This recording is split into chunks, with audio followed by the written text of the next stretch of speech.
ได้อีกแล้วที่สาม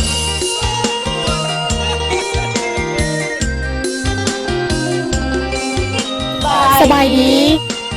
มื้อนี้มาพบกับทีมงานข่าวสารและโทรโขงของสถาบันยุติธรรมภาคเหนือ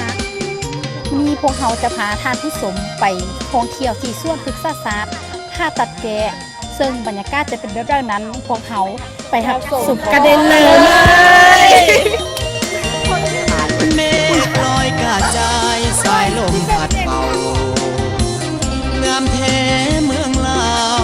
แวววาวสวย และในการเดินทางไปส่วนพฤกษศาสตร์ท่าตะแกพวกเขาจะได้เดินทางโดยการล่องเรือโดยในการล่องเรือจะได้ใช้เวลาประมาณ 15 นาทีซึ่งจะได้ทับชมธรรมชาติซ่องฟังเป็นน้ำคลองไปพร้อมๆกันเลย เขตแคว้นแดนใดหาใสเทียบทันน้ำของน้ำคานประสานกอดใจเมืองหลวงใส่ยาบุรีทิ่นนี้ยังฝังในสวงเวียงจันทร์เสียงควางจากมาแสนห่วงคืนนั้นลาตรีเสิร์ชสันเวียงจันทร์นครหลวงใจหลายล้านดวงขอน้อมนมัสการบริคำใส่คำมวลทบทวนให้ใจใฝ่ฝันสวรรค์เขตดิสาละวันตำนานเมืองไดโนเสาร์จำปาเบ่งขาวสาวลาวพี่น้องคิดฮอดเสกอนวลน้องงามเทนอเจ้าอันตะเปือยะเอ้ยเห็นแล้วอายหายโศกเศร้าวอนพระองค์แสนเมืองเก่าให้คู่เมืองลาวไปกาลนาน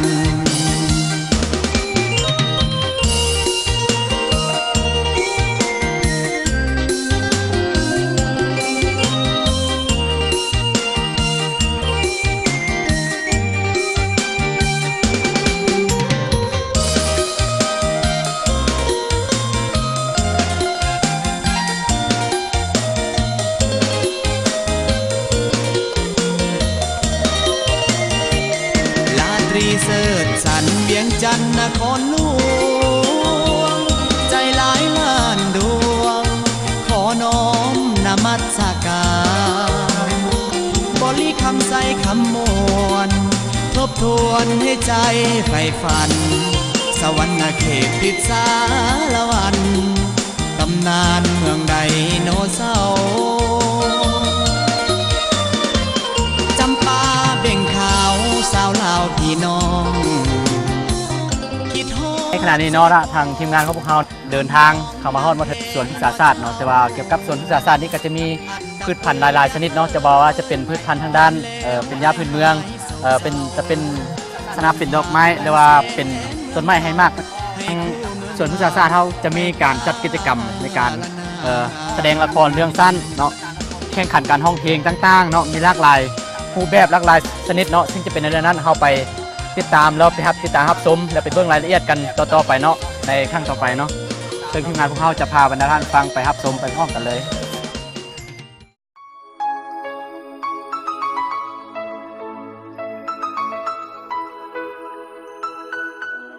Emang lagi cantik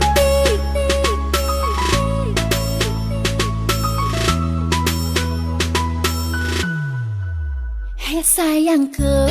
hari ini aku cantik Cantik bagai bidadari Bidadari di hatimu Hai sayangku, perlakukanlah diriku Seperti seorang ratu Ku ingin dimanja kamu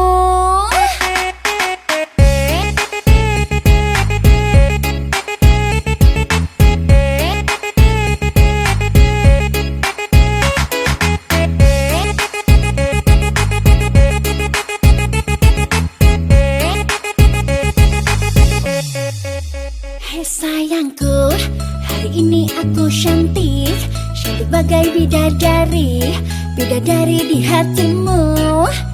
Hei sayangku, Perlakukanlah diriku seperti seorang ratu. Ku ingin dimanja kamu, emang lagi manja, lagi pengen dimanja, pengen berduaan dengan dirimu saja. Emang lagi cantik, tapi bukan so cantik. Cantik-cantik ini hanya untuk dirimu.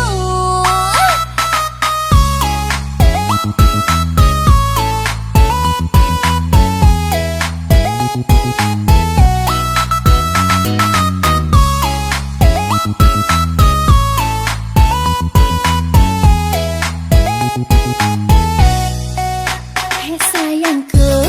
hari ini aku cantik, cantik bagai bidadari, bidadari di hatimu. Hei sayangku, perlakukanlah diriku seperti seorang ratu. Ku ingin dimanja kamu.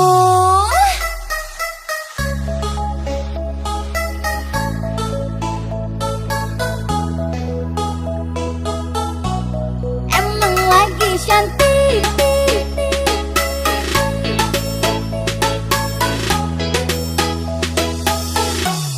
emang lagi cantik.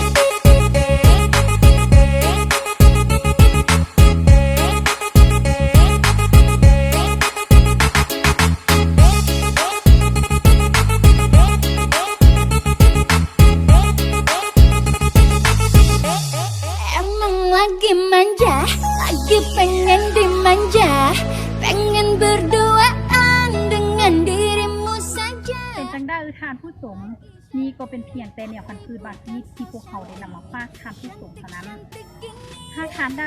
ยากมาสัมผัสบรรยากาศธรรมชาติโดยจากที่ก็สามารถมาได้ก็คือข้าวสารแห่งนี้ในสะสมแนวพันธุ์พืชหลากหลายชนิดตัว